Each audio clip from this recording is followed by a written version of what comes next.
Have you ever thought about, like, the ground beneath our feet as a weapon against climate change? Weapon? Well, okay, maybe not a weapon exactly, but a tool. Mhm. It might sound strange. Yeah, a little bit. But today's deep dive is all about how soil, specifically through a method called regenerative agriculture, could be a total game changer in the fight against climate change. Okay, I'm intrigued. So we're diving into a research article from Nature Communications that has people, especially in the sustainability world, pretty excited. I can see why. It looks at this fascinating case study of farms in the southeastern U.S.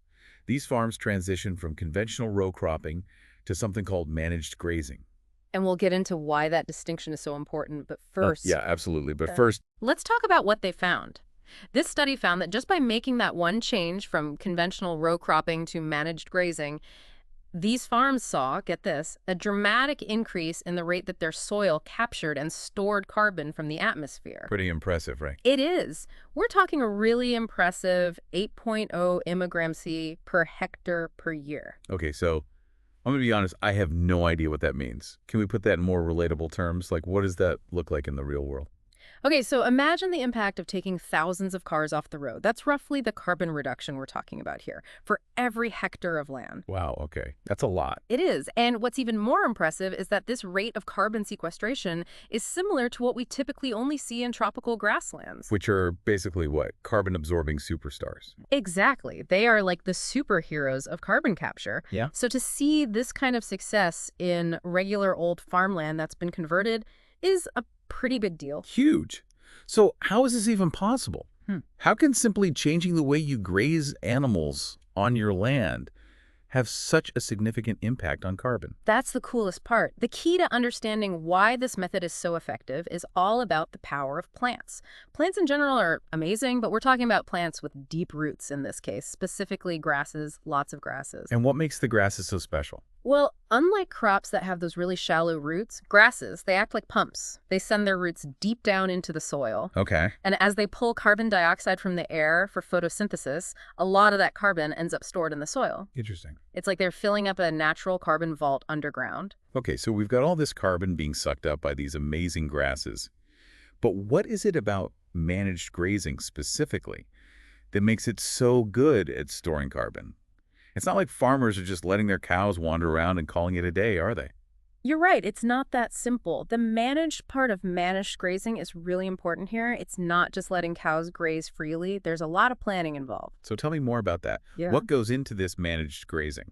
Well, it involves a whole bunch of practices that are carefully planned out. Like rotational grazing, that's where they move the herds between different sections of the pasture. So the cows aren't just hanging out in one spot, they're moving around. Right. And they also optimize things like how they fertilize and irrigate the land. All these things work together to make sure the grasses grow strong and healthy. And by healthy, you mean able to pull in as much carbon as possible. Exactly. It's like they're fine-tuning the whole system for maximum carbon storage. That's incredible. So it's not just about the grasses themselves, it's how you manage them that makes a big difference.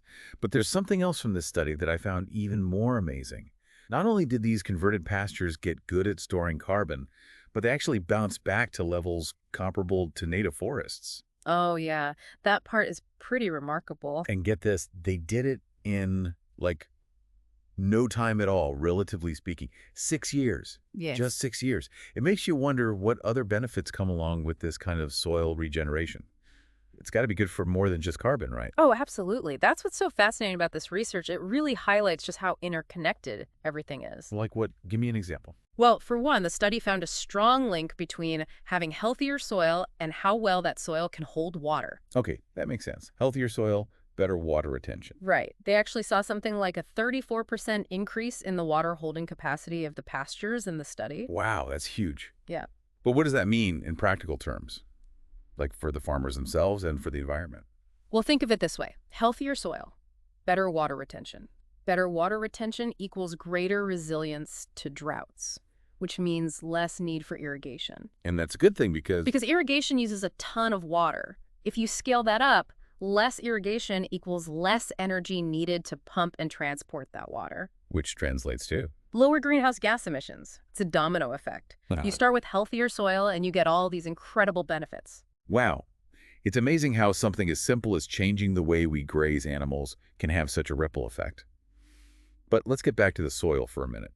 I remember reading something about the researchers looking at different farms that started using these practices at different times. Why was that? Ah, you're talking about what we call a chronosequence. Hmm. Basically, by looking at farms that made the switch at different points in time, the researchers could track how the soil carbon levels changed over time. So they were looking for patterns, Right. seeing how long it took different farms to see improvements. Exactly. And what they found is really interesting. They noticed that after about 6 years or so, the rate of carbon accumulation in the soil kind of levels off. So it's not that the soil stops storing carbon altogether, but it's not storing it as quickly as it was in those first 6 years, right? Precisely. It's like it reaches a plateau. And that's when they know, like, okay, this is kind of the maximum amount of carbon this soil can hold for now. Not necessarily. It doesn't mean it can't hold anymore. It's just that the rate slows down. Oh, I see. Yeah. And this is really important, this finding, I mean.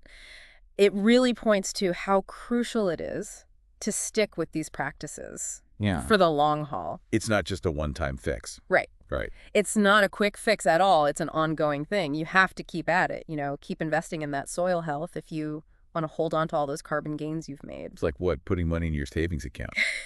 You don't just make one deposit and then forget about it. Yeah. You got to keep contributing if you want to see it grow. So this transition to managed grazing, it's more of a long-term strategy then, but with some really big potential payoffs, especially when we're talking about, pulling carbon out of the atmosphere. Which, speaking of, I'm curious, what kind of impact are we talking about here? Like, if we scaled this up, could this managed grazing thing actually make a dent in climate change? That's the big question, right?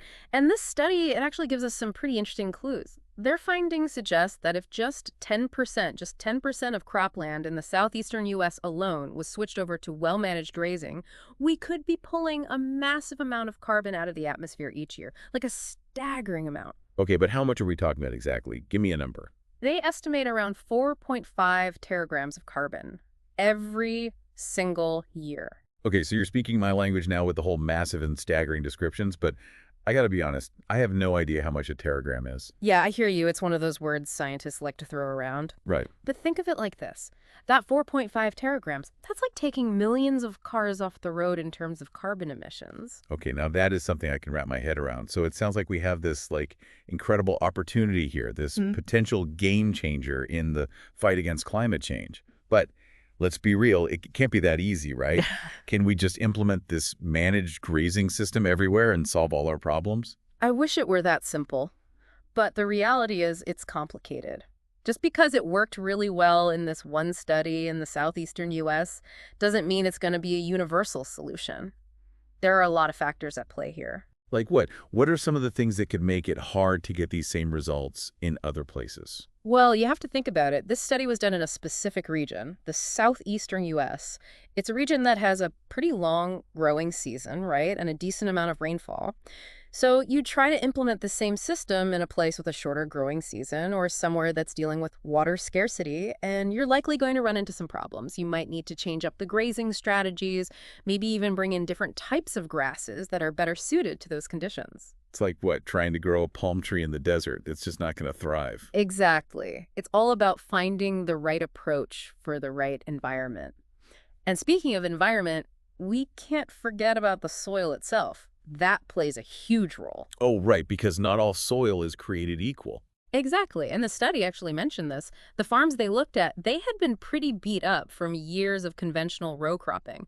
So they were starting with soil that was already depleted, which in a way is kind of interesting because it suggests that if you start with degraded soil, these regenerative practices might actually be even more effective. But on the flip side, in areas where the soil is already in pretty good shape, you might not see such dramatic improvements. So it's like trying to fill up a glass that's already full. You're not going to see much change. But if you start with an empty glass, there's way more potential. Exactly. And that's why you can't just take a cookie cutter approach. It's not one size fits all. You have to look at the bigger picture. You have to think about the specific conditions of each region, the climate, the soil, all of it, to figure out the strategies that make the most sense. This deep dive has been seriously eye-opening. It's clear that regenerative agriculture has incredible potential, but it's not a magic solution. There's no quick fix. It takes careful planning, ongoing management, and this deep understanding of how everything is connected, our food, the environment, and the climate.